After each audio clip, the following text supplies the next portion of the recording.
Okay, I will call the Village of Campton Hills meeting to order. It's October 1st, 2024, and 7:04 PM. Roll call, please. Trustee Boatner? Here. Trustee Burson? Here. Trustee McGelvey? Here. Trustee Millette is absent. Trustee Muncy? Present. Trustee Williams?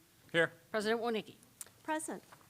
Okay, please rise for the pledge. And Tom Williams, will you lead us in the pledge? Allegiance to the flag of the United States of America and to the republic for which it stands, one nation, under God, indivisible, and liberty and justice for all. Alrighty. Okay, we'll move on to public comments. Tracy? Bill Swanson? Hi, Bill Swanson. Come on up at the podium. Sure. Thank you, Kim. Hi, Bill Swanson from the podium. I live on Connors Road, the majority landowner there. What's that? Can you lift your mic up some? There you go. You Is that got better? it. Got it. Perfect. Okay.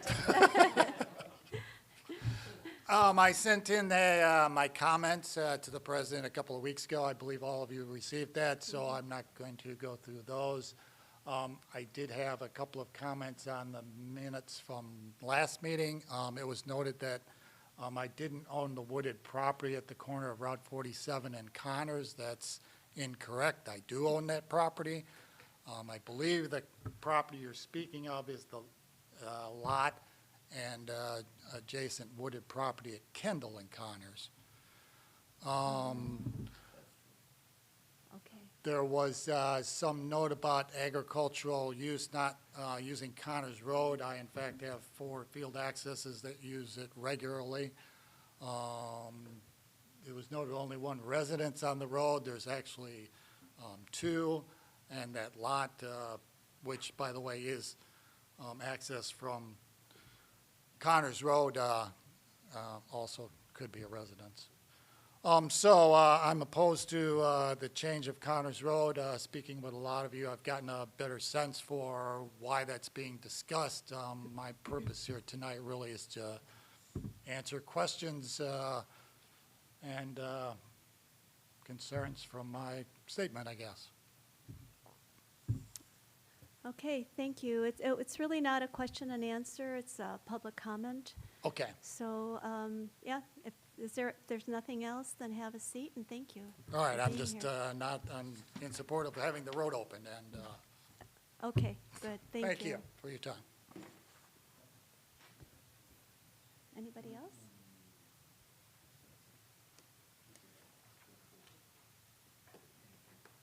No. Okay.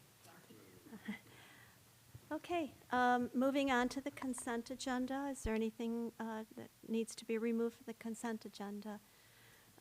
Trustee Muncy? Thank you, President Wonicky. I'd like to remove items 4C and 4D from the consent agenda, please. Okay, anything else?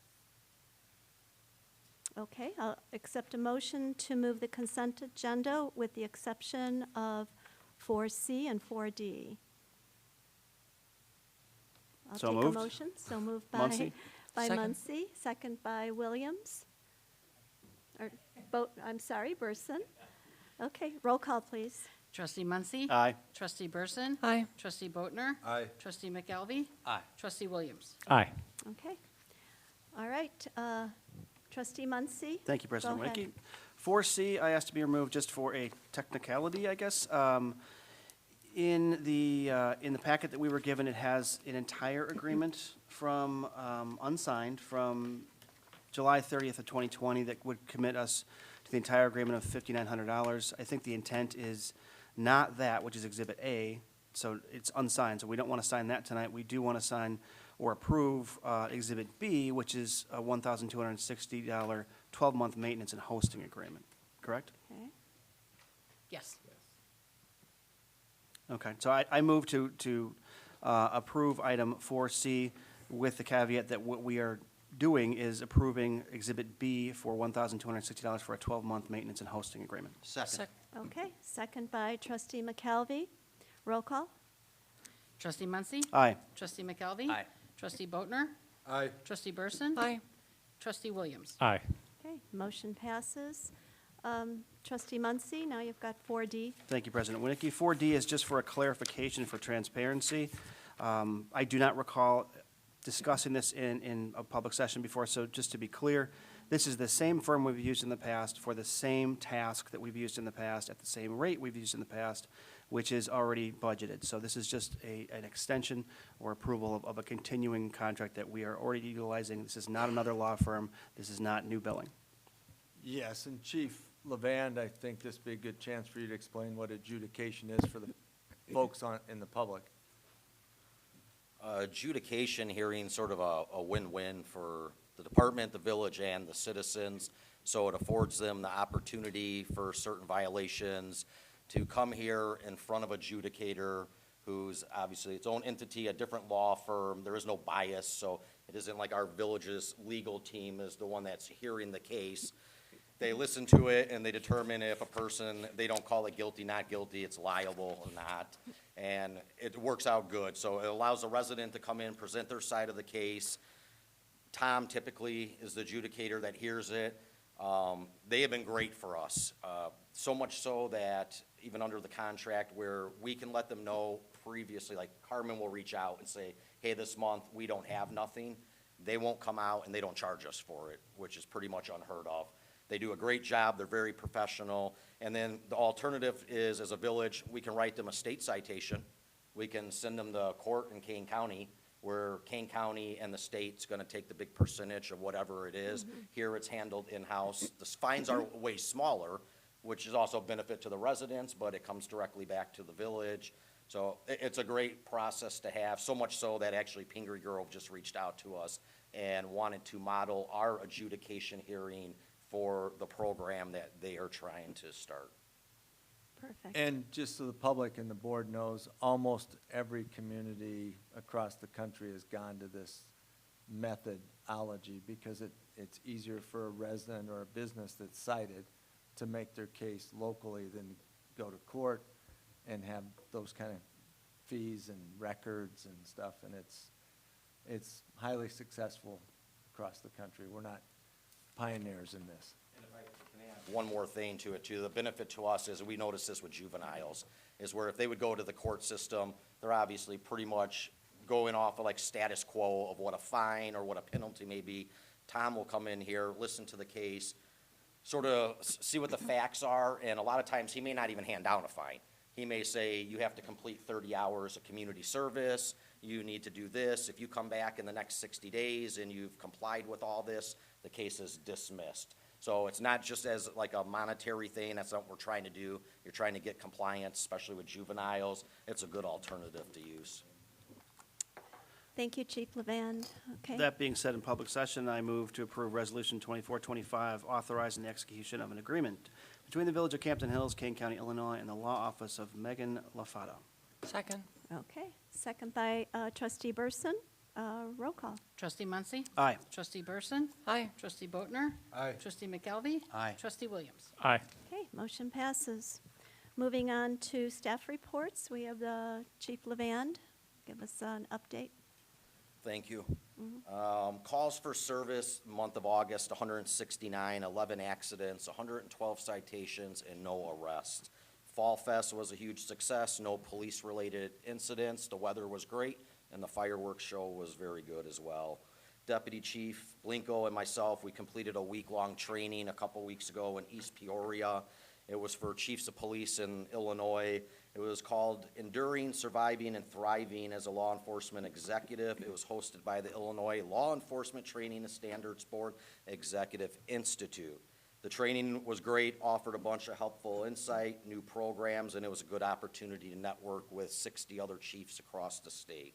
September 23rd, Coda was recognized by Bell Graham School for his upcoming retirement.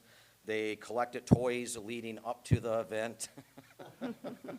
So Coda got a massive box of toys that I had to put into a truck. But it was great. All the kids lined the halls at the school. I walked Coda down. They had a bunch of posters and cards. But as I remind everyone, Coda is retiring from law enforcement work, but he's still a part of the community. He will still do community events and still make appearances. I don't want anyone's hearts to be broken, so Coda will still be around. The department will participate in the DEA Drug Take Back Day. It's going to be October 26, 10 to 2. Officer Stravula, everyone knows that Stavi is going to handle the event. A reminder to all our residents, even though most of them know, a couple years ago I was able to get a drug receptacle box that's out front here in front of the Village Hall. It's open business hours, Monday to Friday, 9 to 4. It is well used. We probably empty that out once a month, so it's a great service for the residents to be able to come here, drop off their unused medications. Trick or treat in the village this year. It's going to be the same as last year. Beyond Halloween, October 31st from 3 to 7. There will be extra police patrol, and once again, CERT will take part. They'll have cars out there to make sure everything goes good. Last year, we gave out 50 pounds of candy, so we're going to try to beat that this year, so I'm sure the parents will thank us all for that. We did have 2 department resignations. Officer Munoz, who was part-time, he resigned. His last day was the 29th. He was hired by Hampshire Police Department full-time. And then Officer Gutierrez, who was also part-time, limited part-time, he was promoted at his other part-time job, and he was recently accepted by Illinois State Police to go to their academy for full-time. Wish them both the best. Thank them for their service to the department and the community. Traffic complaints are absolutely out of control the last 2 months. So right now I have what I call like 10 hot spots. That's between speeding and school bus stop arm violations. You know, I try to remind the residents of this too. We have 2 cars per shift. We cover 20 square miles. Our call volume is going up every month too. So we're trying to get out there and address these problems because it is problems. I see it. So I'm going to start putting an extra car on the street at certain times. That's all he's going to do, or she, is traffic enforcement to see if we can knock down some of the problems. But it's not just us. I've talked to neighboring chiefs, and they advise they have the same problem in their towns. The problem out here, though, is we got rural roads with 55-mile-an-hour speed limits, so cars are doing 80 and 90 miles an hour, and our accidents are up this year in comparison. The administrative tow fee program began today. I'd actually like to thank Village Council Carmen. He was instrumental in it, drafting the program, getting all the paperwork together for me. It was a lifesaver, saved me a bunch of time, so that began today. About 4 months ago, I applied for a grant through ILEAS, and it was for tasers. Our tasers are about to be expired. Our Taser 7s are being replaced with Taser 10s. I was informed actually this morning the $9,411.60 was awarded to us, so we can now replace the old tasers with new Taser 10s, so that is a huge benefit.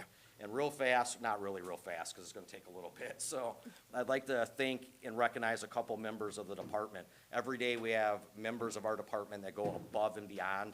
I sort of get the good and the bad. I'll field the complaints on the department, but 99% of the time I take the compliments from the citizens. Like, that isn't for me. That's for the officers that work for the department and is out there every single day. So Officer Stravula, Stavi, she's instrumental in all our community programs. Stavi and her family, they're residents of Campton Hills. Her children attend Belle Graham. She is loved by the community. When you meet Stavi and her amazing positive attitude, you will know why so many people love her.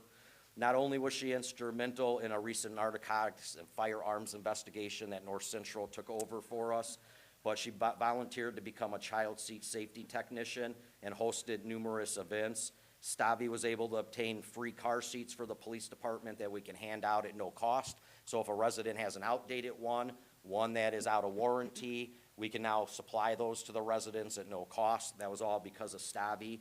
And she volunteers for everything. She's super dedicated. She's going to do the DEA drug take-back program for us. She was recognized at a department training, a meeting that we had a couple weeks ago, and presented an award. But she's super amazing, and here's my point. So the last 3 days she has done, while working, she's had residents come for car seat inspections, and she's done them while she's working. So this was one of the cards that was dropped off today, and it says, "Dear Stavi, thank you for taking the time to assist in setting up the car seat. Your warm and kind demeanor is very comforting and supportive, such an important trait for a police officer. I learned way more than I ever thought I would. I feel confident that my daughter's super safe in her car seat. I appreciate you." She does that every day. She's Yeah. a great officer. So one more thing for you guys, one other person, Christina Jedlink. So she came to our department in a little bit of chaos. She took a role when I asked her to be our evidence manager and custodian, not in the ideal times. She took that role on, she accepted it, and she's exceeded. She's made me very proud of our evidence. We meet and exceed all industry standards. And I don't know what else we can do to be any better at it, but we'll strive at it. So I recently asked her about a month ago, she'd be interested in being sort of an assistant to me. We are the only police department out there, only one. I'll use Elburn as an example. They have two.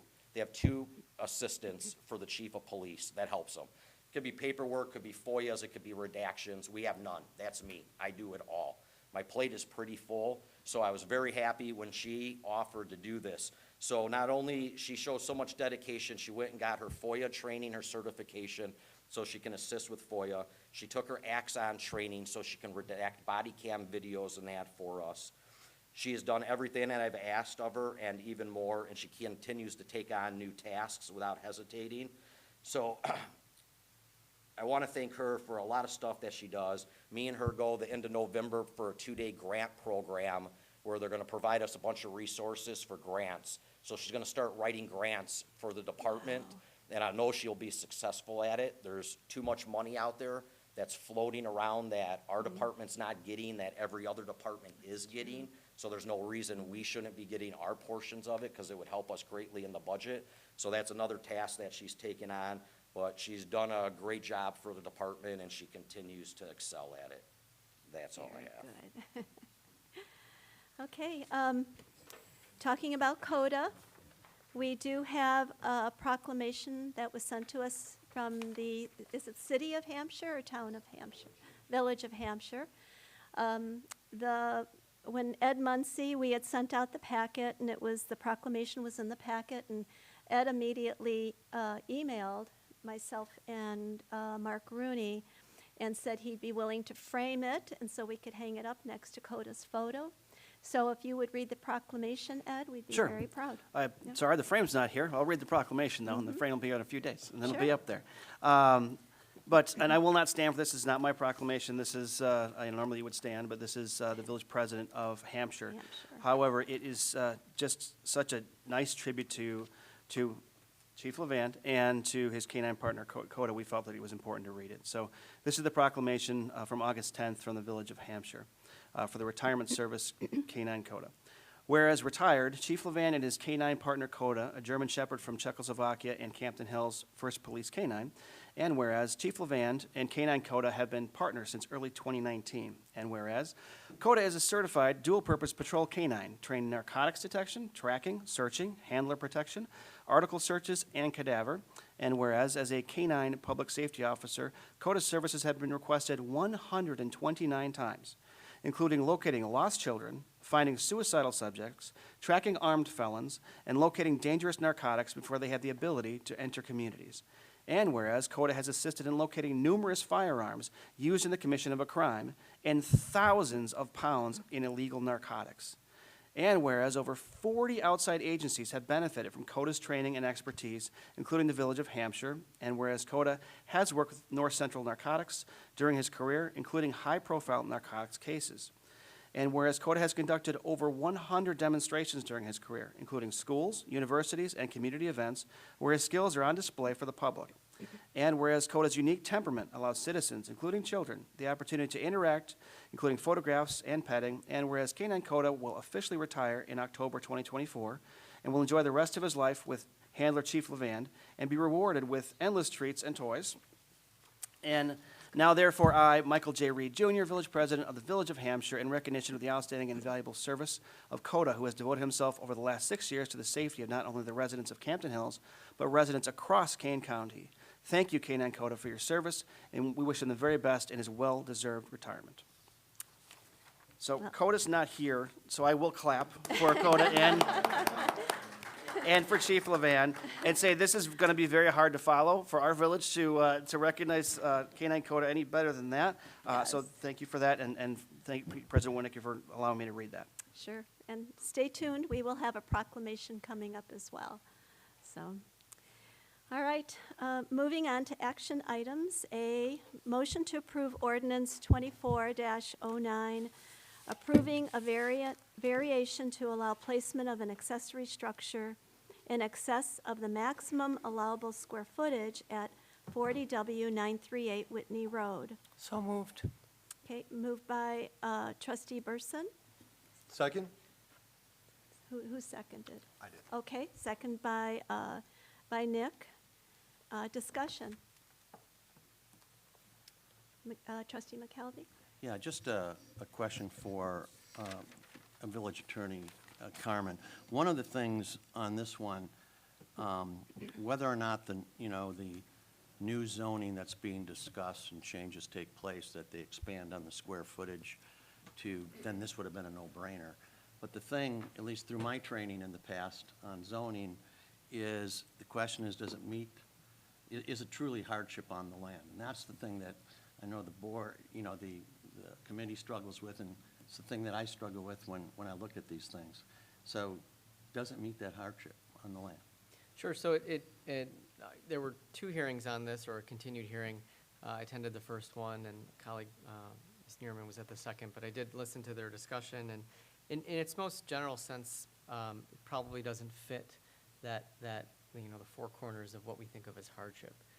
The best thing that the commission could come up with that was included in the findings and also supported by Mr. Brown, staff member, was the size of the lot, the property being exactly 5 acres. And the way that the zoning ordinance reads right now, the restriction of 2,000 square feet in total accessory structures is for anything that's 5 acres or less. So some zoning codes read under 5 acres, so that would mean 4.99. So the way that the commission found, and that Mr. Brown also indicated, it was that if this property was 1 square foot larger, this would not have required a variation. So that's why you see that throughout the findings and in the minutes for the meeting, which I think are attached as well. So that's really the closest thing that you could link to a hardship in its most general sense. I mean, a purchase of an accessory structure that's brought to the property probably doesn't meet its general definition, but you'd probably have to link it to the square footage if that's what you agreed with. Okay. Trustee McKelvey, is that it for that? Okay. Trustee Muncy, go ahead. Thank you, President Winnicke. I followed along on the recording of the meeting and in the information that we were provided last time. I am in favor of us utilizing the American Planning Association to train our planning commissioners to make sure that we are, looking at this, the way that we should be. I don't want to say the letter of the law, but we're looking at things that in the manner in which a planning commission should, and looking at the actual, as village attorney Forte just put it, the 4 corners of a variance, for example, or other ways that you really should be looking at these. I have heard a lot of conversation that maybe is not exactly according to that, and I'd like us to get closer to that just to protect the village and make it easier on our residents, so it's not so unclear of what is a variance and are we passing these out, or are they pretty clear when you get those. That being said, whether or not this meets the hardship of the land or an actual need for a variance, I think what I heard that resonated with me is recognizing the fact that, the up to 5 or the more than 5 never recognized exactly 5 in our current zoning, and that will likely in the very near future be corrected. Therefore, I would not be in favor of holding this up for something that is going to be available to him in the very near future. So therefore, I will vote yes on this.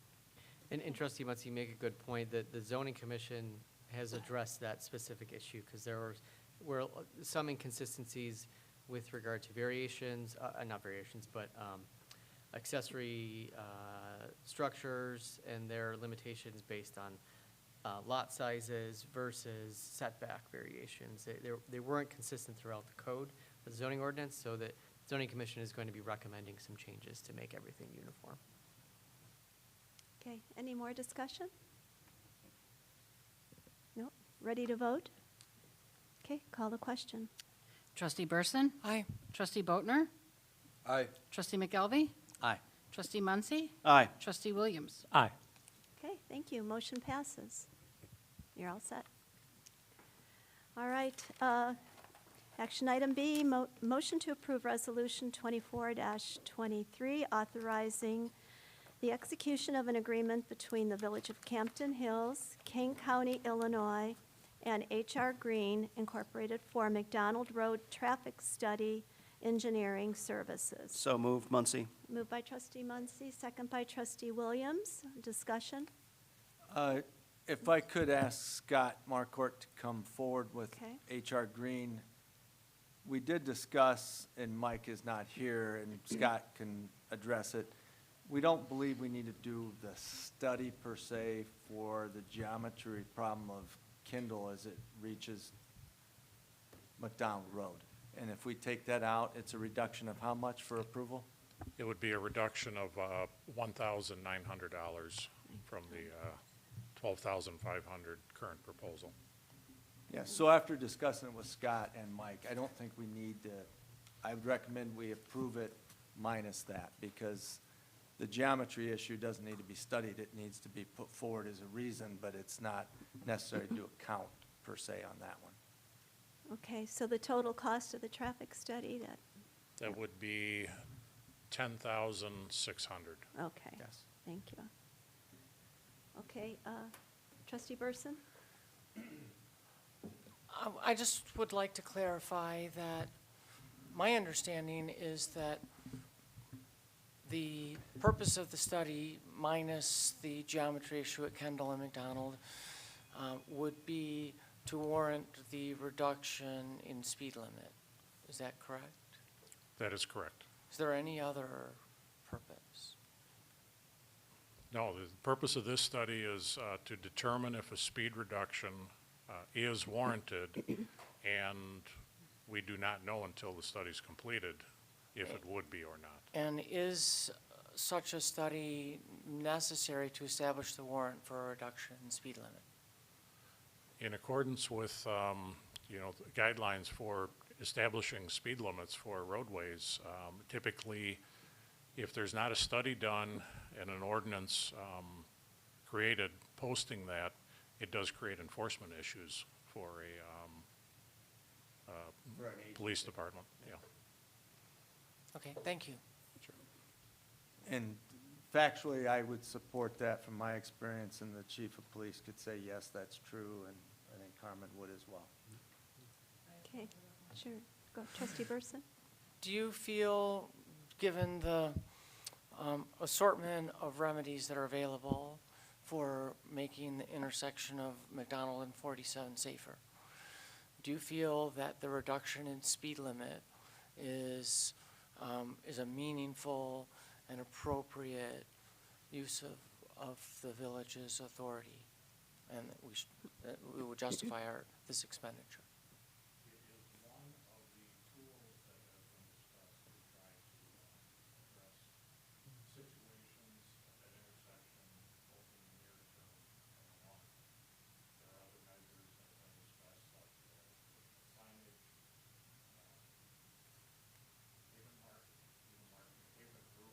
Rumble strips, chicanes, all sorts of things, right? The fact is, it is a skewed intersection coming up to the state highway at the end of a long east-west route. Comes all the way off, continuation of Stern Road and Randall Road all the way through. So it is a That's true. corridor, and there are numerous potential solutions to chip away at help to address the situation. Not any one will completely address everything.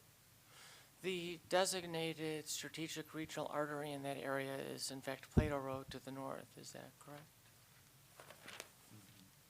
That I do not know for sure. I do know that McDonald Road is designated as a major arterial, which is one of the few major arterials in the county that's not either under the jurisdiction of the state or county agency. It's in fact a patchwork of jurisdictions so long it's run, isn't it? Correct. It is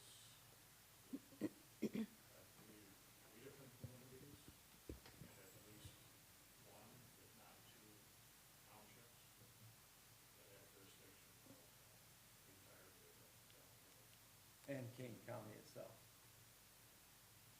Further west, isn't it? That I don't know for sure. But it is a patchwork of multiple communities, multiple agencies. Isn't there a stretch of it that Kane County actually controls too? Of McDonald Road. Yes. Yeah. From McDonald and going west through the curve is Kane County's jurisdiction.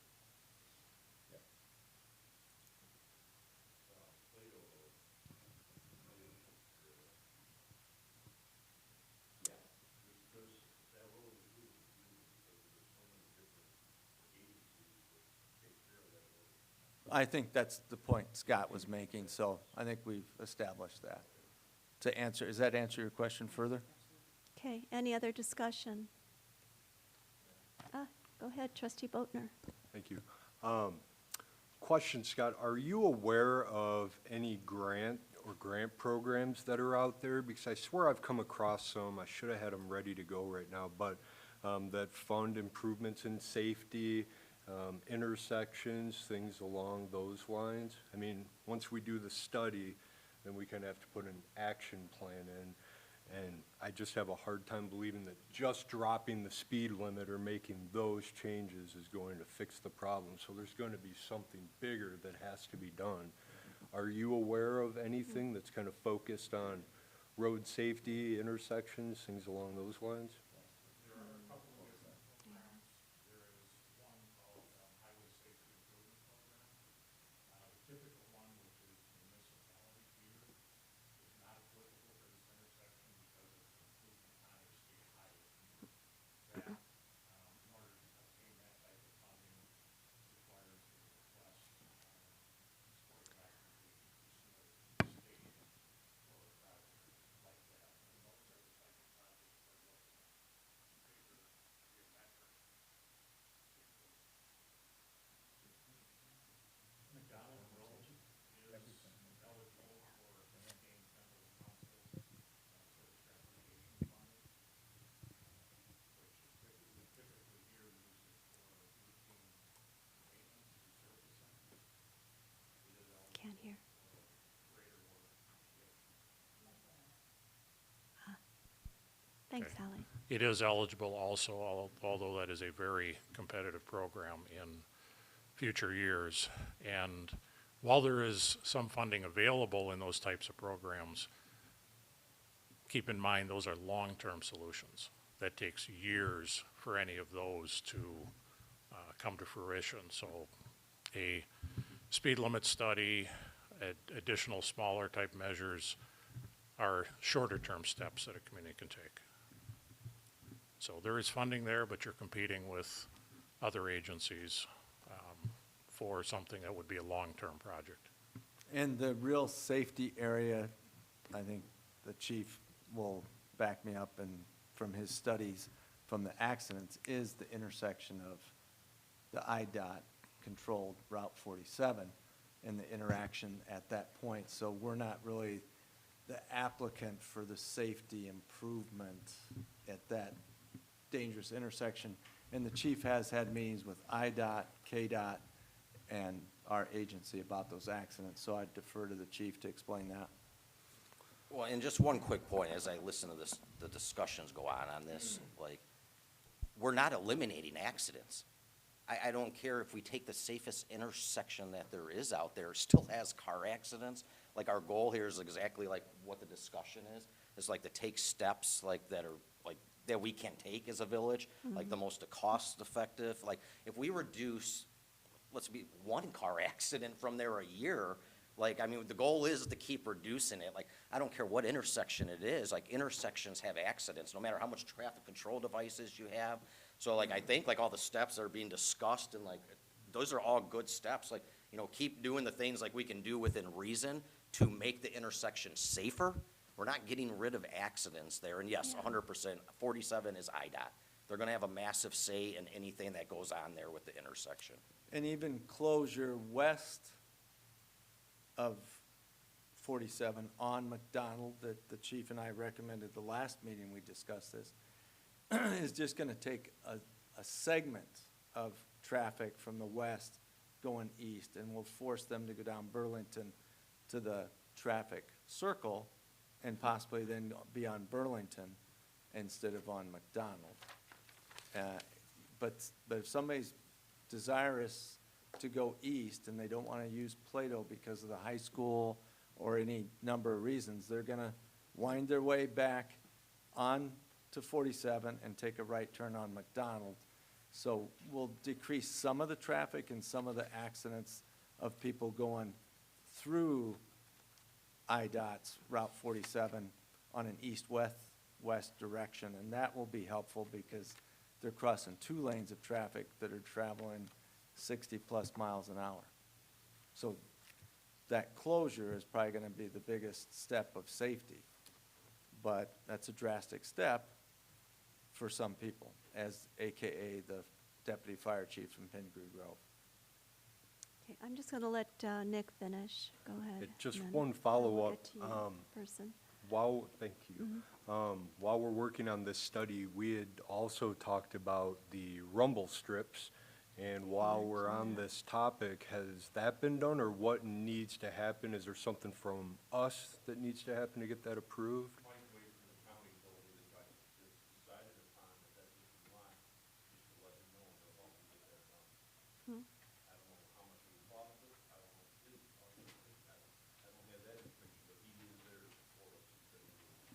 Ray's not on mic, so for the record, Madam Clerk, he's saying that the highway department, along with the engineer, and police chief have talked to KDOT about effectuating the rumble strips. We do need to coordinate, That's with good. all the agencies to do that. Yeah. Okay, Trustee Burson. A couple things. One is I would like to clarify for people who don't know that McDonald Road does not continue beyond Burlington Road. So that there is a very small section between 47 and Burlington of McDonald Road, but it does not continue beyond that, and it is not a through route in western Kane County. So from the standpoint that we might be concerned about the through route of McDonald past Route 47, there effectively is none. And as has been made, apparent by multiple people in previous discussions, the intention is to go down to the roundabout at Burlington and back up if you want to go on Burlington, or of course you always have the option if you were going north to turn right on Route 47. So we have been talking first and foremost about trying to prevent the accidents that occur from people driving straight across Route 47. And I want to clarify jurisdiction here because obviously we do not control the intersection itself. That's an IDOT issue. What we have been talking about is trying to control the things that we can control that are fully and completely within the jurisdiction of the village leading up to that intersection.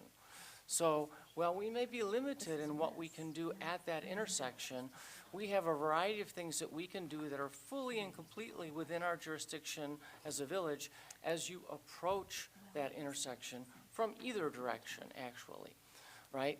And so that's what we're talking about here, because the interaction and the intersection with IDOT is that's a bigger question, it's a bigger project, it's gonna take time. Who knows what ultimately will become of that intersection? 10 years from now, might be a roundabout, we don't know. But for right now, today, trying to make that intersection safer, we're just trying to figure out what can we do to slow down traffic, make it clear to people heading west that it's not really a through route, and to make it clear to people turning off of 47 onto McDonald that it's not your preferred route heading east either. So we're looking at a variety of measures that we can enact as a village. And so some of those things, Trustee Boatner touched on the rumble strip issue earlier, But we've talked about rumble strips, we've talked about the stop sign, which I'm glad we've clarified at Kendall and McDonald can be warranted without the traffic study. And the issue of making the street not through across, westbound across 47, again, seems within our jurisdiction. So we've got a lot of things, the speed limit issue, a lot of things we can do that are within our jurisdiction. And I'm hoping that we can focus on those things and not get sidetracked as a village on things that are IDOT's territory. Because what happens at that intersection precisely, we probably can't control. Even as we approach the intersection and we talk about, can you prohibit a left turn on the intersection? Can we do that ourselves? If Trustee Millette was here, I would depend on him. But I don't think we can. So we were looking at a series of issues that we can do as a village, and trying to steer away from the things that require longer-term planning for right now with IDOT. We obviously want to continue doing all the things we can do to make the intersection safer, but for right now, it's all about slowing the traffic down and making it clear that it's not a through route. Go ahead, Scott. If I could clarify, make sure I heard something correctly. The McDonald Road west of Route 47, the village's jurisdiction.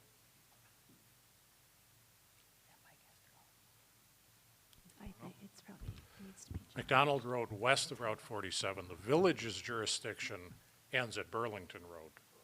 McDonald Road itself actually does extend west of Burlington. The roadway does, but the village's jurisdiction does not. Right. So, and a Correct. speed limit study, I heard the word prevent used, and I think that might have not been the intent. As the chief had said, these are reduction measures. These are not elimination measures. You know, doing this and reducing speed, if it's warranted, may help reduce accidents. It may not. There is no insurance that it'll prevent something. But it is an interim step that the village can take piecemeal at a time, along with rumble strips and such, to try to improve That's right. the Yeah, area. and from a staff perspective, I think we want to know if we're going to pay for the engineering study first. That's what's on the agenda. But then as an ancillary to that, I think we need to vote and get direction to put the rumble strips in at McDonald before you get to 47. That's in our purview with coordination with KDOT. And do we want to close the section of McDonald Road that goes west of Route 47, right near where the antenna for the IDOT support system is at? So there'd be a short stoppage, which would force people coming from the west to going east on McDonald to go down Burlington to the traffic circle and through the circle, and then returning on a right turn on McDonald in a safer fashion. Oh, that's So under our discussion that's- item, so that's under- we'll get to that. Yeah, so I think first and foremost, before the vote, is to pay for the traffic study for the speed reduction, and then give direction on the other Should be two items. simple. Yeah. Trustee Williams, you've been waiting. I'm gonna hold my questions for the discussion. Okay, and Trustee Muncy? Thank you. I think we're rehashing a lot of things that maybe we'll also rehash again later in discussion, but a lot of this has been asked and answered or discussed previously. You know, the assertion that Trustee Burson made, that what we're trying to do is stop the accidents that occur with people crossing over 47, going directly straight on McDonald, is not actually the assertion that was not what we agreed to, or at least it was discussed, and Chief Levan had briefed us on. The accidents occur when people are turning, typically, off of McDonald onto 47, not the straight across ones. You know, when we get to the discussion of rumble strips, other measures, I agree with Trustee Burson. Let's focus on those that we can do ourselves now. I'm in favor of rumble strips, but the rumble strips are just to alert people that a stop sign is coming up, wake you up, so that you, if you were going to miss it, hopefully you're paying attention now. The speed reduction is something that I had suggested and continued to support, because what the goal there is, and I'll be honest with it, I said it before in public session, so I'll say it again, I want less people on McDonald Road. I want less people using that intersection. I want it to be a less attractive route for people, because we have to maintain it, and it was never intended to have that much traffic. So it's a financial issue for us, but more importantly, it's a safety issue for everybody in our community and those that use it as a through road. So I'd like to get them off of there. My only question, and sorry, that was a long statement before I got to a question, is for Mr. Marquardt, can you anticipate with any degree, what our degrees of success would be of justifying a speed reduction to potentially maybe 35 on McDonald Road based on the factors that you know you'll have to consider in this study? I have a really hard time being able to state what I think it will end up at, because we've done similar speed reduction studies in other communities. Some of those have actually resulted in recommended increases. I would not expect that here, the speed limit's already 45. But I can't say for sure until we do the study what it may be reduced to. There's one, think about leading up to this. West of Bittman, there's 2 curves already that are recommended speed reductions through the curves. Will those geometrics play into this? That's what we'll see.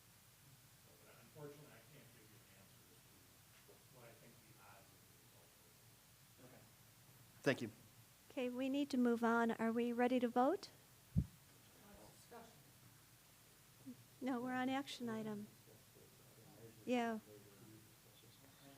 Yeah, we're still on 6B. Yep. Okay. All right, roll call. Trustee Muncy, Aye. Trustee Williams, Aye. Trustee Boatner, Aye. Trustee Burson, Aye. Trustee McKelvey. Okay, motion passes. Moving on. Thank you, Scott.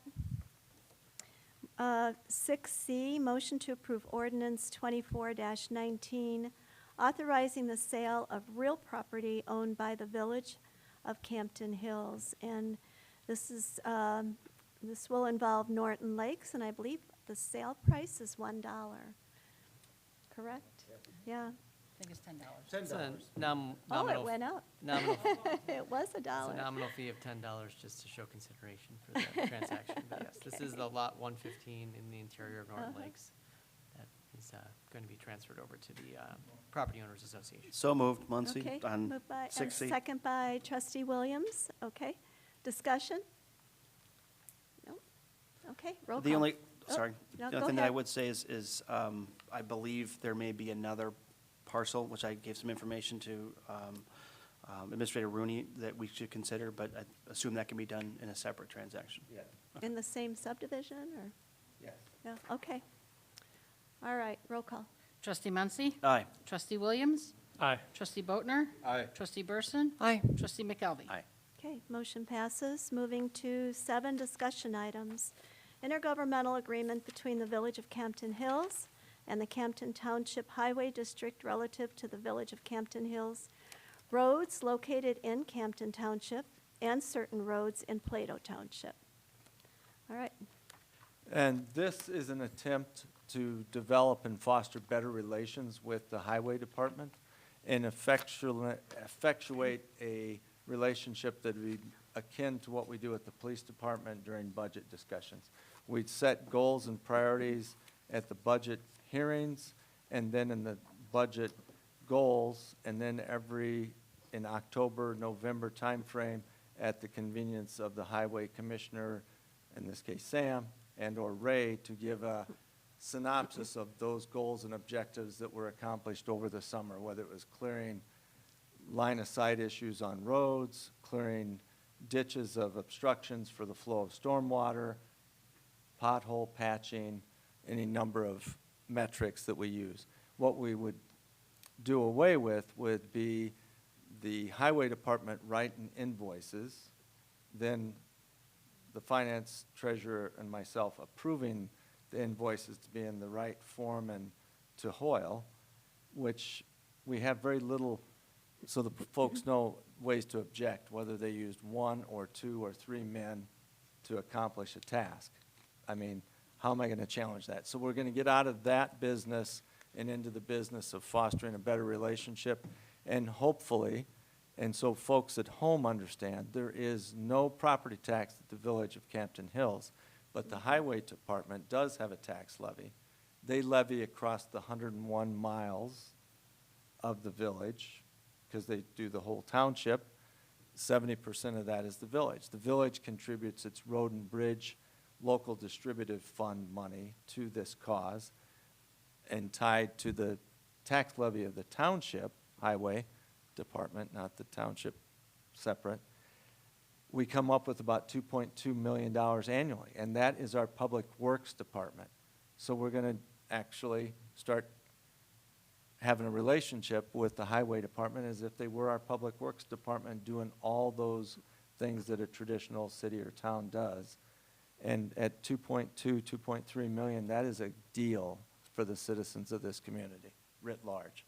So it's, and that's what we're trying to accomplish here tonight. And I think that Trustee Millette and Trustee Muncy worked with Carmen and I and Sam and Ray, and I think Ray, could you step to the mic and say how much you appreciate that the deal is the way you want it? That's a mistake. Fewer words than I used. Make it quick, Ray. We, compared to our last meeting about the IGA, it was like heaven as opposed to hell, because we accomplished, after we had that meeting, and we worked on the IGA, was accomplished in about an hour to an hour and a half worth of time, I believe, and the last one took almost 3 months. It was pretty rough on us, especially Sam. The stress level was high. And we never stopped working for the village. We never stopped. We never for 1 minute stopped doing the work that needed to be done. We just do it. And we've been following that procedure that you just spelled out for everyone. And we never intended to not do that. But what it really did is it simplified things. The billing or the invoicing was basically because there were some that thought that we were being paid for stuff that a invoice was not presented to pay on, which is required by MF.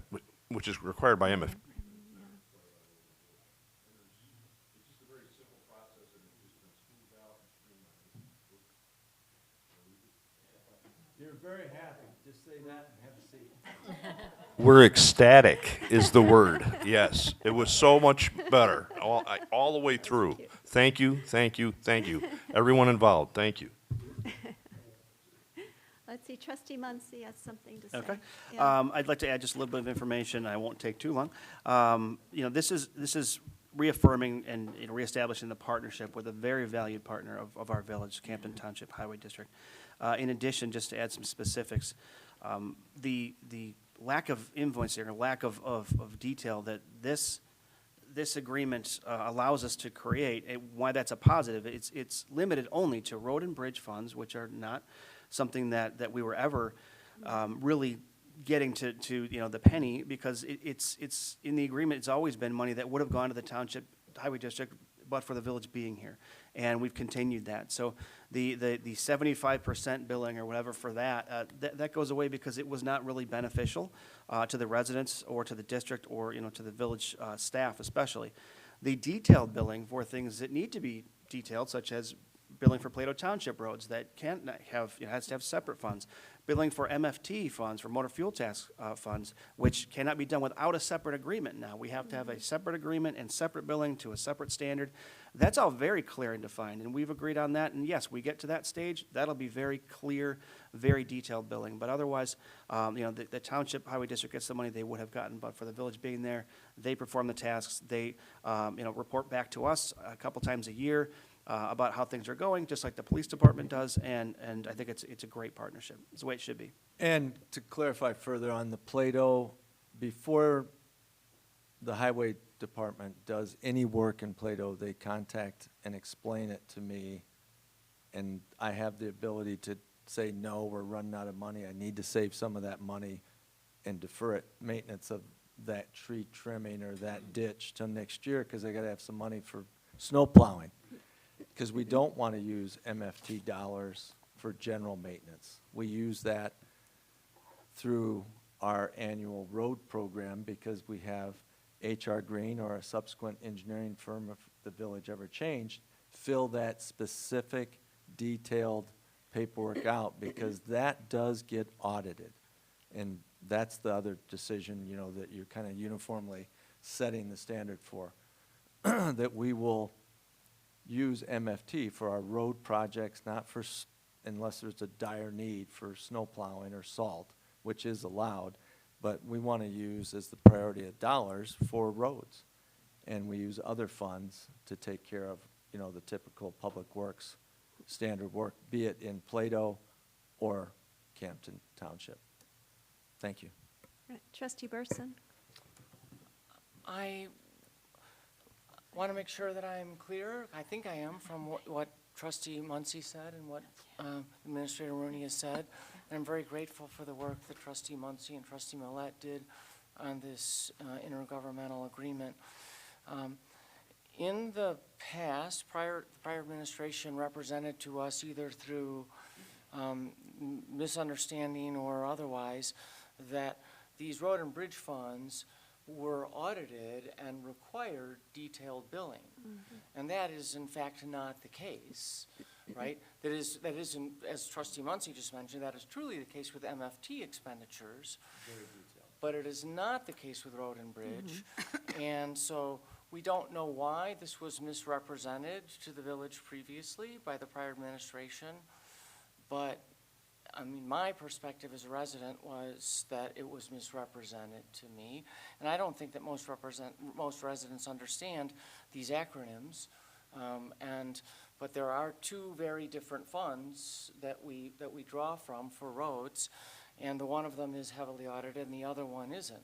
So I'm very glad that the one that isn't audited in this way and that allows us to do an appropriation with you, which is appropriate for a governmental body, is the way that we're working now. And I'm very grateful for Trustee Muncy and Trustee Millette and Administrator Rooney for working this through, and also for the Highway Department. Thank you very much. And just as a clarity, when we're not audited by the state for those funds, those are funds that come into the village, and they are part of our audit of our general fund total monies. Yes, I was referring to the state audit of MFT. Yes, ma'am. Versus our general auditing of all of our funds. Correct. Yes. Okay, Trustee Williams? I'm just going to come in as a citizen. I mean, I was a citizen before I was on this board, and it wasn't that long ago.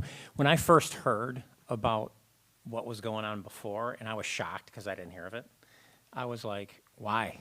This is the best partnership in the world between the township and the village. It makes no sense why you'd go any other way. It makes no sense. $2.5 million? That's nothing. That would be like, what, 3 trucks? I don't know. So it's the biggest no-brainer in the history of the world. I'm glad you guys worked on it. I'm so happy you did and got it done. So thank you. Okay.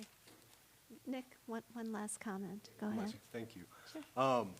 So I love the agreement as it is, and I'm super happy to hear, Ray, that, you know, how pleased you are with everything.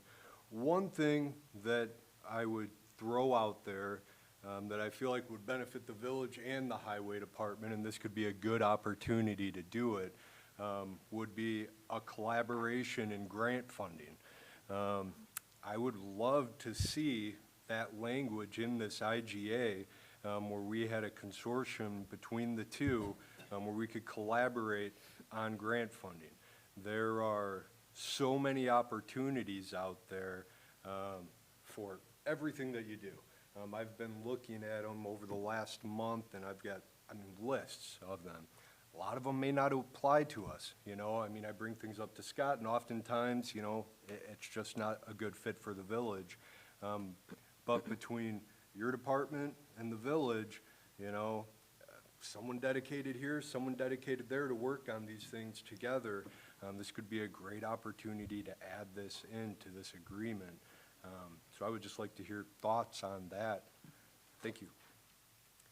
Okay, Trustee Muncy. Thank you, President Rankin. Last comment. Well, if somebody else wants to comment, I wouldn't want to stop them, but the idea to include some additional mechanism for us to find more grants, it should be applauded. I think it's great. I think that that's something that we should look to be doing. And granted, if the list of grants that appear like they aren't for us, maybe a lot of them aren't, but maybe some are. And the ability to maybe partner with the Township Highway Authority and between the village to do that, it sounds like a great idea. However, I don't think it would be appropriate to put it in this agreement because of two reasons. Number one, we don't have anybody at the village or at the township that could be dedicated part-time or any-time to this, unless somebody wants to step up and volunteer. And maybe there is a volunteer, maybe, you're thinking of yourself because you've already done some volunteer work on this. I don't know. But second of all, those things that could be tied to this agreement that could then become requirements, such as how often we inform our residents that they need to get their cars off the road when the township wants a snowplow, or how often the brush cleaning is, or none of that's in here. It's all required. It's all things that we do, but none of it's in there because those could become requirements at some point. Somebody saying, well, you're not holding up your end of this agreement because you're not doing that. And that's not something I would want to tie such a great partnership to. However, further discussion on either, you can have other IGAs. It doesn't have to be tied to this. It could be a separate IGA right. for grant funding. Yeah, that's And it right. could be, for a number of things. That could be another great idea to pursue, but then also adding more in terms of working with the village, meeting with either a volunteer or somebody on staff about grant funding with our village engineer. That could be included in that agreement as well. I just don't know that it's a good fit for this one, because the more you put in this, the more sticky it gets, and I think that could be a problem. Yeah, and I think I did respond to one of your emails that I do believe we could make that as a criteria, grant, skills and experience from our engineering firms on the RFQ we do for engineering.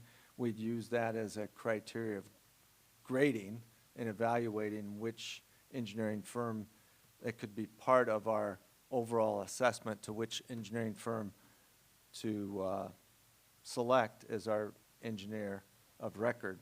And that could be a criteria that we could weight in our selection process. I think that would achieve what you want to do, because most of the grants, I talk to Scott once a month when I get something. I say, can this one work for us? I don't know that it could, but run it up the flagpole and see if anybody's ever seen it.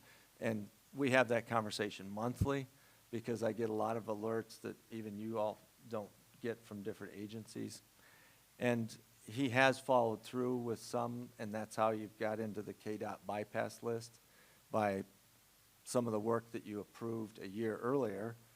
The fruit is a year later occurring, and the engineering firm does that. And I think that's where we could really hammer that home and make it accountable at that level.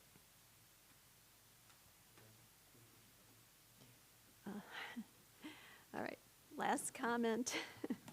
Quick one. So we went to the IML conference and sat in on a grant writing session. And I think it's just important to point out that there are many cities out there that have actual staff just dedicated to grants. I mean, and not trying to say how complicated it is, but really how important this grant funding is to bigger cities. Us being a smaller village and our constant road work, funding conversations and hurdles that we have to deal with. I mean, grants really should be like a huge topic of every conversation. And being that we're having an agreement right now with the folks who take care of our roads and the level of grants that are out there for road maintenance, this seems like a great time to talk about it. But if it's not, that's fine. But I definitely think that we need to pursue, if it's another IGA, an ad hoc committee, find volunteers in the community, but we really need to put a game plan together, and certainly I'd volunteer. I'm a total novice, but I'd volunteer. I'd be ahead in the room, but it's very important. I mean, this is a ton of money for our village. Okay, we're going to move on. Do we have direction to put it on action next meeting? Oh, I assume we do. yes, yeah, can't motion, so, okay. It'll be on action October, what was it? 15, okay. All right, moving on, B, closure of Connors Road at Route 47. Trustee Muncy. I think we had a little heartburn about paying for the traffic study just to do the speed limit on McDonald Road. I don't know if I want to pay for another one to close Connors Road. I would suggest, why don't we see how the McDonald's Road thing goes? Go through that, determine if speeds change, determine if unfortunately, if more traffic all of a sudden diverts to Connors Road, if that's a problem. And then also look at additional signage potentially. It's something that if maybe we don't need a traffic study to have a rough road sign or something like that if that's available and it's according to MUTCD and KDOT and such. So at this point, I would say I'm probably not a fan of that. Let's get McDonald Road, that speed study done and figure out where to go there. Thank you. I agree with you. And after reading Mr. Swanson's letter that he sent to all of us, I think he said a lot of powerful things, like that his family has homesteaded that property, and he really does not want Connors Road to be closed.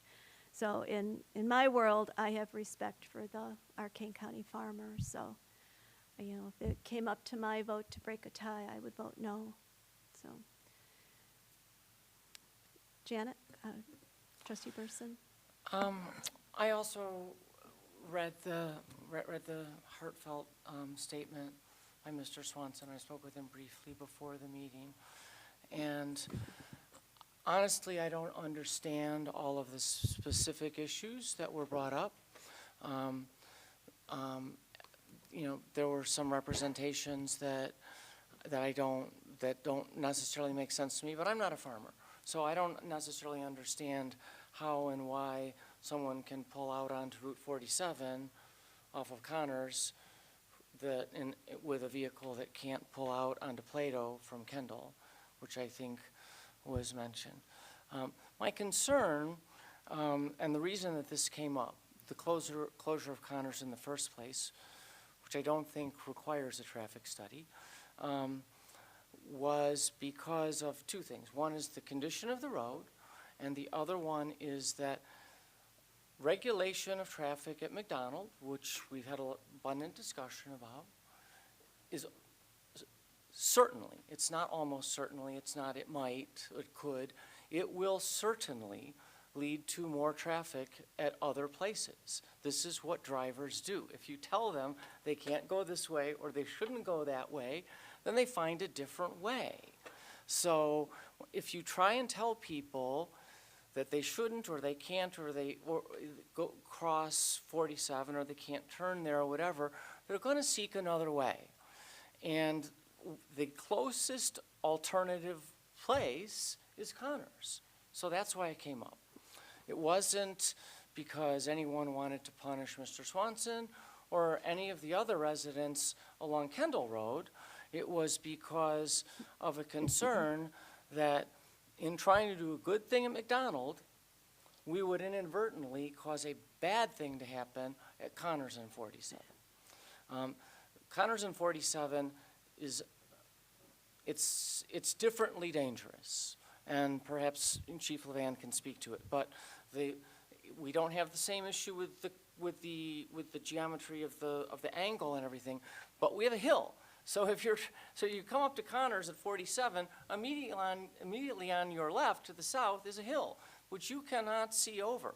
So you don't know the traffic that's coming at you from the south. You can see the traffic from the north better than you can at McDonald, but you can't see the traffic from the south. And I think it would seem to me the reason we have, we don't have the same traffic statistics at Connors, the accidents and the sadly fatalities at Connors that we do at McDonald, is because we don't have the same amount of traffic. The road is terrible. Very few people want to drive on it, right?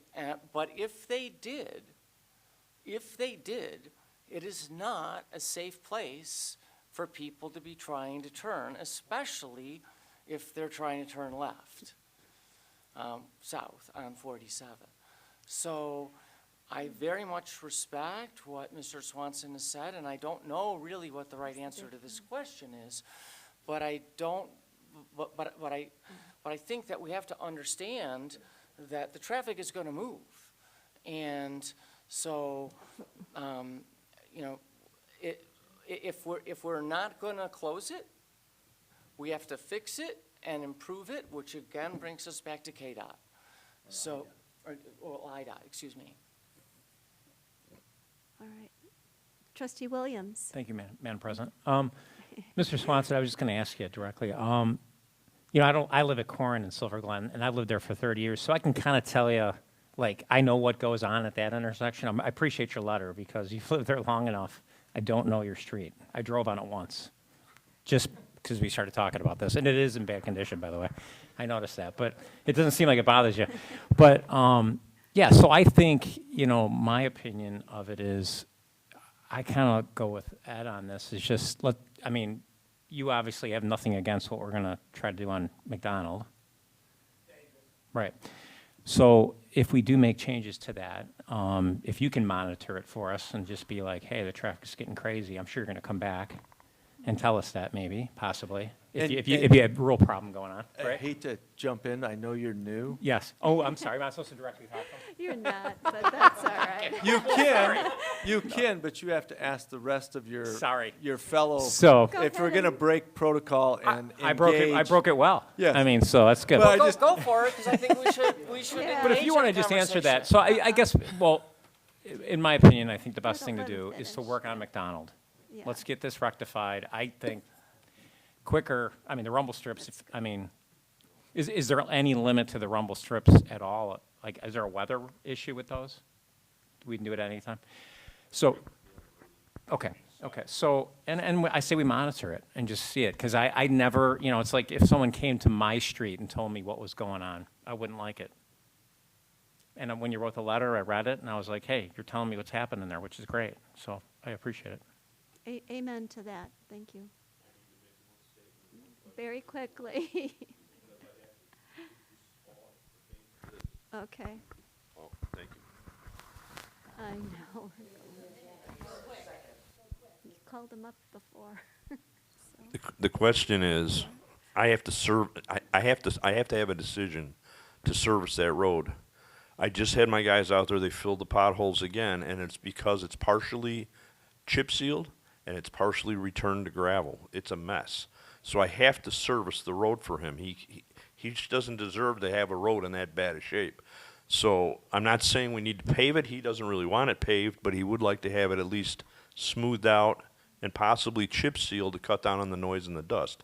But I need to have some kind of, Well, we're Well, I just. think we take that up through the Yeah. Public Works well, Subcommittee. that, we've discussed it and talked about it there, and we, Yeah. Hey, let's just Yeah. wait till we get a We direct need- recommendation I from the agree. Public Works Subcommittee Yeah. on what fix we do. Because first tonight, we're just talking about, are we No, gonna I get it. close it? And I don't think there's a consensus to close it. Is I there? agree. There is no consensus. We'll deal with the. I just don't want to leave repair- him hanging, that's what I'm Well, saying. We'll deal with the repair later. The, Okay. Holly, take the mic. Yeah, okay, we're going to move on. 7C, closure of McDonald west of 47. Here we go. Okay, come up to the podium then. Yeah.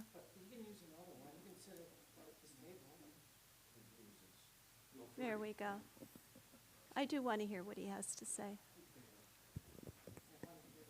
So to directly answer your question about the Kendall Road and Plato Road intersection, why people don't use that, it makes perfect sense. I agree with you. The problem is it's very square. It doesn't flare out. Larger vehicles that travel the neighborhood are the size of semi-trucks. They have to use all 4 lanes, both lanes of both highways to get turned. Plato Road is very busy, especially when school's in session, and it's very frustrating. And some of the larger vehicles just can't make that turn, even without traffic. That is what is pushing vehicles, larger vehicles, to Connors Road. And given the trade-off between Connors Road and McDonald Road, but everyone knows is a safety hazard, it's very difficult to turn on. Connors Road is not that bad. I mean, every intersection has problems.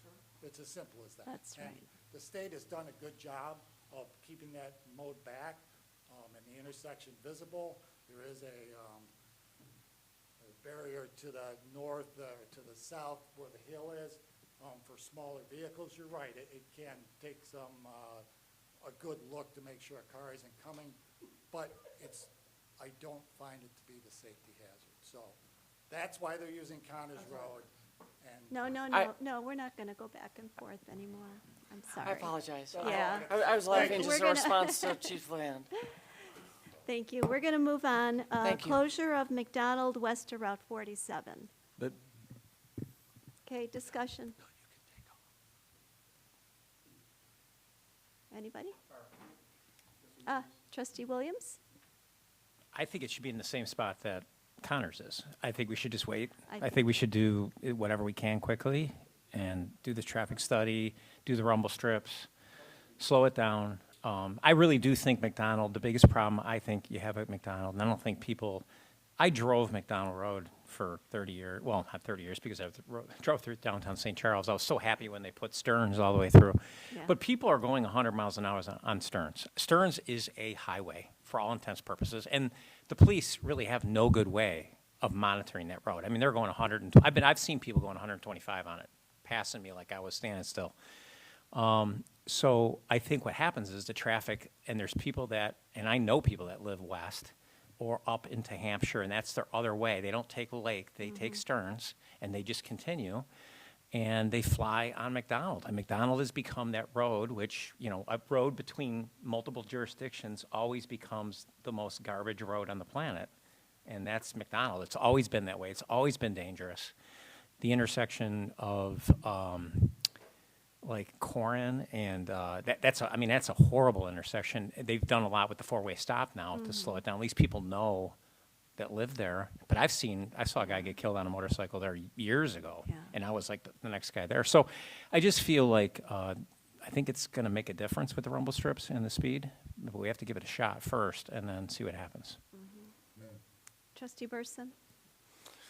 So the speed is going to take some time because you've got to do the traffic study and then we've got to circle back around on the speed limit.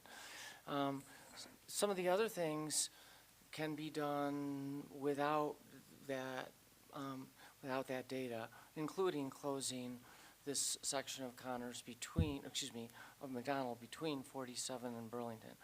I think it's a no-brainer. I don't know why we wouldn't do it. The residents, unlike Mr. Swanson, correct me if I'm wrong, but Administrator Rooney, you spoke to a resident the chief did, to a resident on McDonald who said, I can't believe that you guys let people drive across here, right?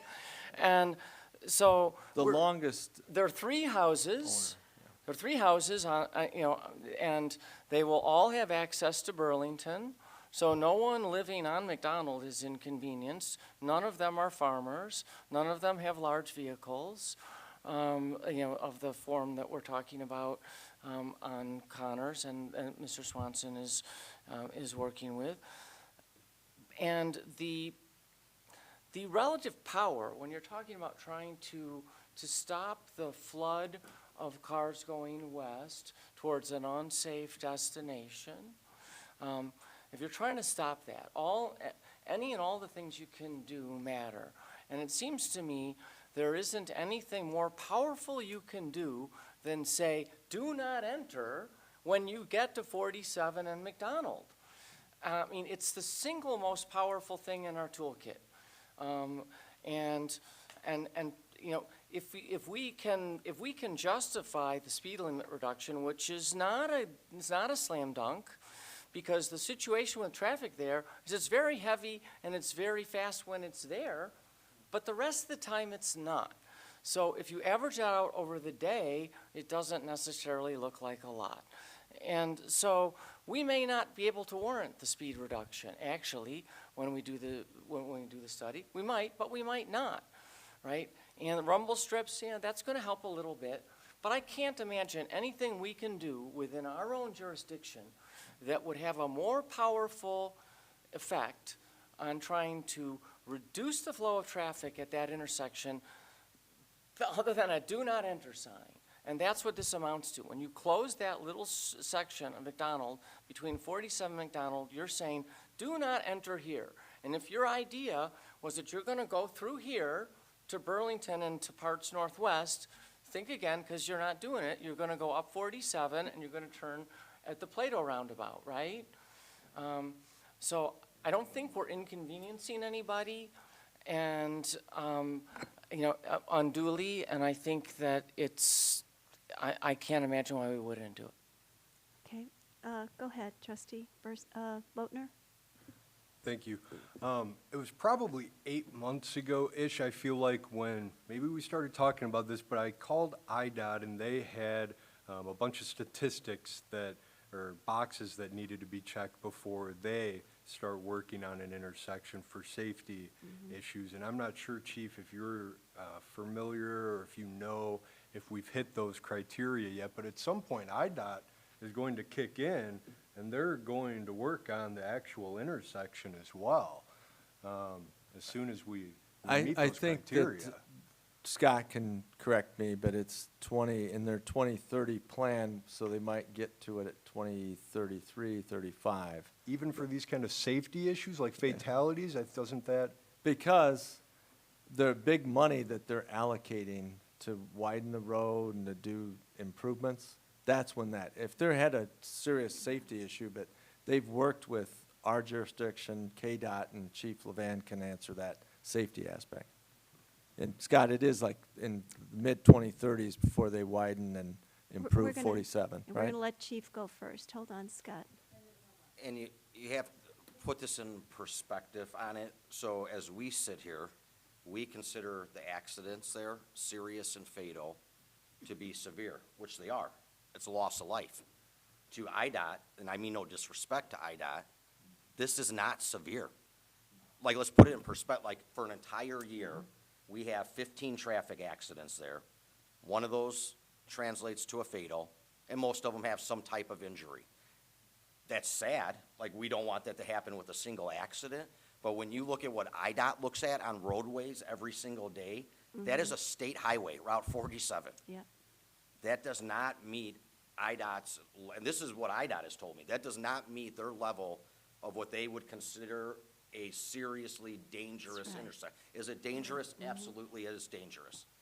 But the part is, they say also it's dangerous. Why? It's dangerous because those motorists, for whatever reason at that time, disobey a stop sign that is there for them to stop. So yes, sad, tragic, we want none there. But 15 accidents in a year with one fatal, maybe once every twice a year, isn't the same level of criteria for IDOT on like engineering roadway designs, and that is what IDOT told me. So it will have to wait till it hits their program for addressing 47 Sure. between 88 and 90. Got it. Whatever year that'll be. Probably when they widen 47 Yeah. is when it'll happen. And then I had one other thing that I was just observing. So we've spent, a lot of time talking about this intersection, which is great. I'm curious, could we document what we're doing with McDonald Road and the decisions that we're making and this whole thought process to kind of make an SOP or a process that's documented for the next time that we have an intersection that has safety concerns that we can reflect back on if it's not this group and can kind of expedite. First thing you do, we look at the stop signs. We put rumble strips in. You go around a lot of different communities and you'll see community-wide that they have speed bumps through subdivisions. It's kind of like the way they control speed. We can have something that is kind of our way of creating safer intersections in our community. Rumble strips, 2 stop signs at the intersection, flashing red lights. If that doesn't work, traffic study, reduce speed limits. But where we can just have something that we go through and it can be done quickly. And that's something the police department, I was happy to see, Nick. It did exist because the chief did his command and staff paper on that. So he did a lot of research, and it comports with the research I've experienced in other communities where I have an engineering department or I have an engineering consultant plus the police safety. He's got the checklist. Chief Levan has what you're talking about. It exists here. He's got his checklist, his coordination with KDOT and IDOT and the engineer. So. It's with not a the- lack of knowledge or a lack of checklist. We have it. To your concern, it's there. Okay, because I feel like we're creating it.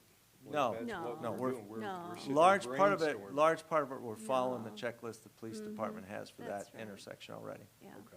It's Scott, there. go ahead. Just want to add two things. Uh-oh. Five-year state program, they have programmed Do you want to use James' mic, maybe? So it's recorded? Yeah. In the five-year state program, they have programmed preliminary engineering for Route 47 from Plato north to I-90. If that's where Phase 1 engineering is for that, actual construction is probably 5-7 years beyond that. Yeah, This section is not even in the state program for study. It's in this next 5 years for routine resurfacing of Route 47, just in the existing geometrics. And just for comparison's sake, as far as if something doesn't rise to the level of IDOT's priority, this actually predates many of you on the board. IDOT has highway safety improvement money to fix the intersection of Route 64 and Brown Road to yeah, add turn I lanes. do know that KDOT has They've been that. working on that for Yeah. 4 years. Yes, It's not a priority in their eyes as it is in yours. So yeah, no, you're right about that. relying upon waiting for them is not going to solve this in a timely manner. It'll be after 2035. All right, are we ready to move on? So Okay. yes to the rumble strips, but I don't know about closing Route 47 west. I've heard two no's and one yes, or two and two right now. I Two for it, personally, two for I think we should reach out to KDOT once again and probably IDOT and try to work with them as well, see what their opinions are. James has already done that. Yeah. He's had the coordination meeting already about the accident. KDOT and IDOT. Just to clarify, if we were to vote today on closure of McDonald west of 47, have we polled where everybody stands? It's Yeah. just, yeah, it's just discussion item. Just discussion, but if we're Yeah. going to take it to action, no, it's- For action, I need to know if we're gonna move it forward for action next meeting. I think there's enough here from at least two trustees that vehemently support it to have the discussion to see if we want to do it. I mean, we're not voting now, so if everybody was against it, I understand. It doesn't move to action, but I think we've got at least two trustees that really are for it, so let's move it to action. That's done. And rumble strips, I don't think there's anybody objecting to that, and I can work with, police chief and KDOT and highway department to get the rumble strips installed on east of 47 at the stop. So that, we are unanimous. Objection may be where? Well, where they do it is gonna be based on some coordination with KDOT, and I don't know if they will say we did it too close to 47 or too far away. There's based on a standard. There's a standard, we'll follow that standard. All right, so that, I probably don't need to put that on an action item, I can just take that consensus and do that. Okay, Assuming it's cost efficient. always, If I don't have to repave the bad roads to put them in, it's cost efficient. yeah. All right, let's move on to 7D, Special Census, U.S. Census Bureau, and Norton Lakes. Go ahead, Mark.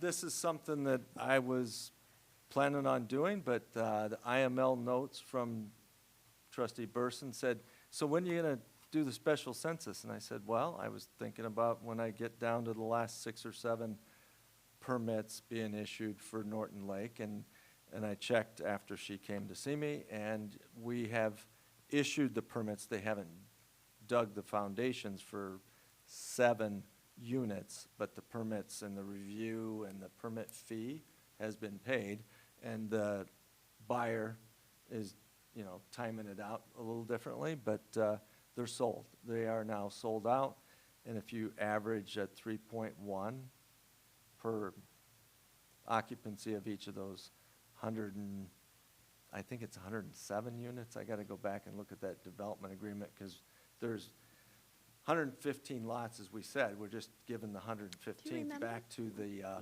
HOA. About that. Yeah, so it's Yeah. about 107, because they did 3 to the school district and 2 in the, the HAOA's open space.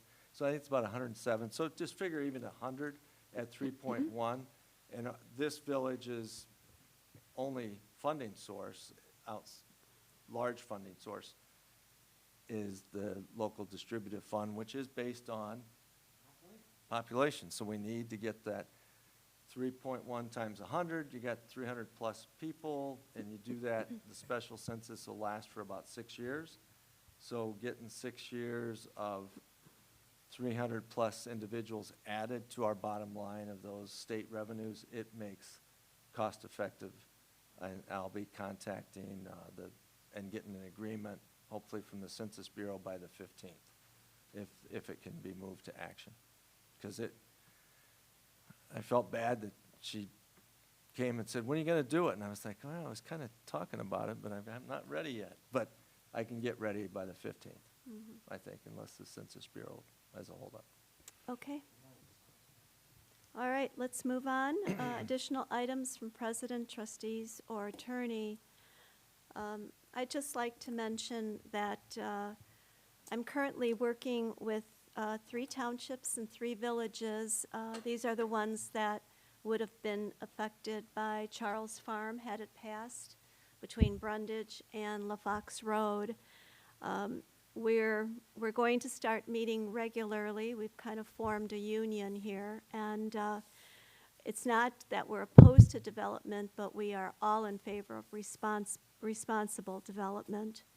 And we're going to try to enter all of them into a boundary agreement, which we've discussed with them earlier, actually last year. So that's just a little update. Okay. Trustee Burson? I sent the members of the board some notes from the IML conference.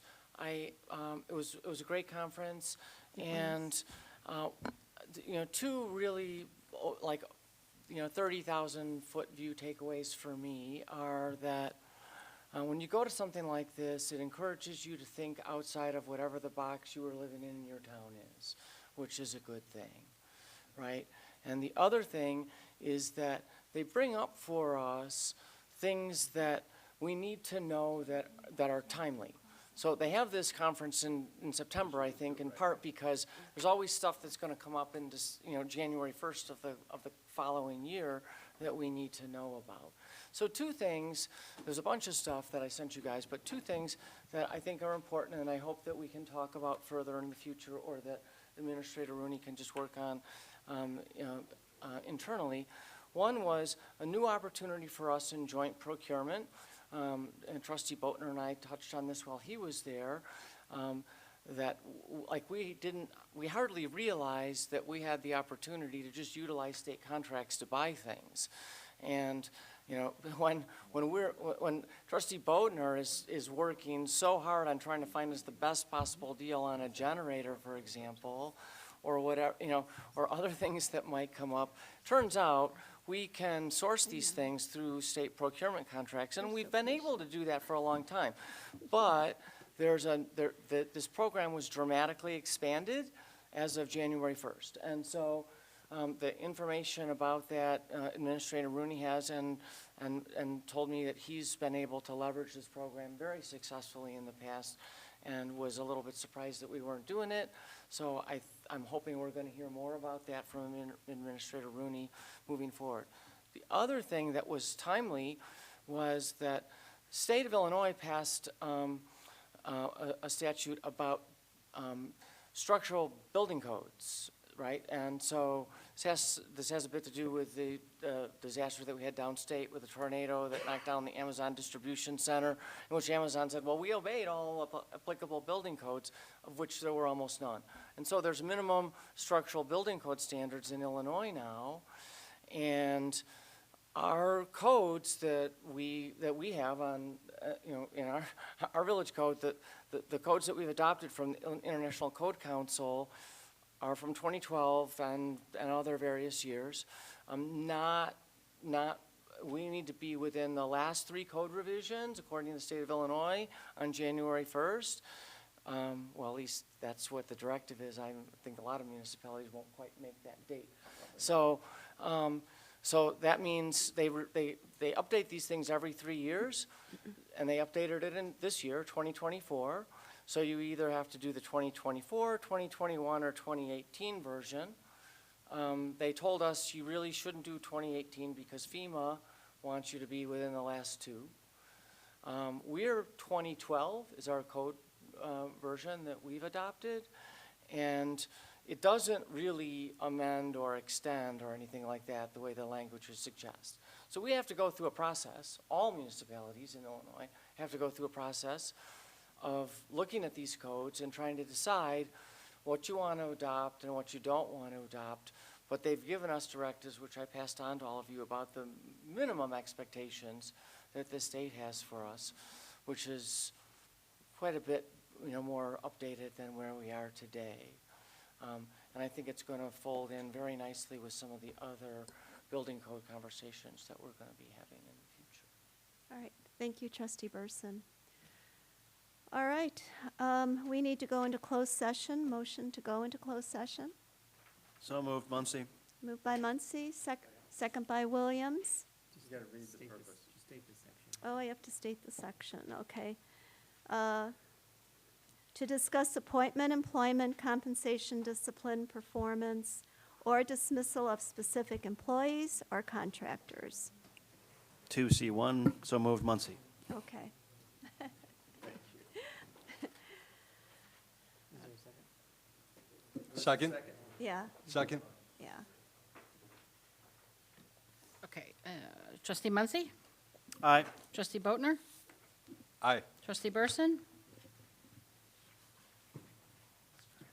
Trustee Burson? trustee McAlvey. Aye. Trustee Williams. Aye. Okay, motion passes. Yeah, yeah. We won't be coming back afterwards. Are you just staying in here? Yeah.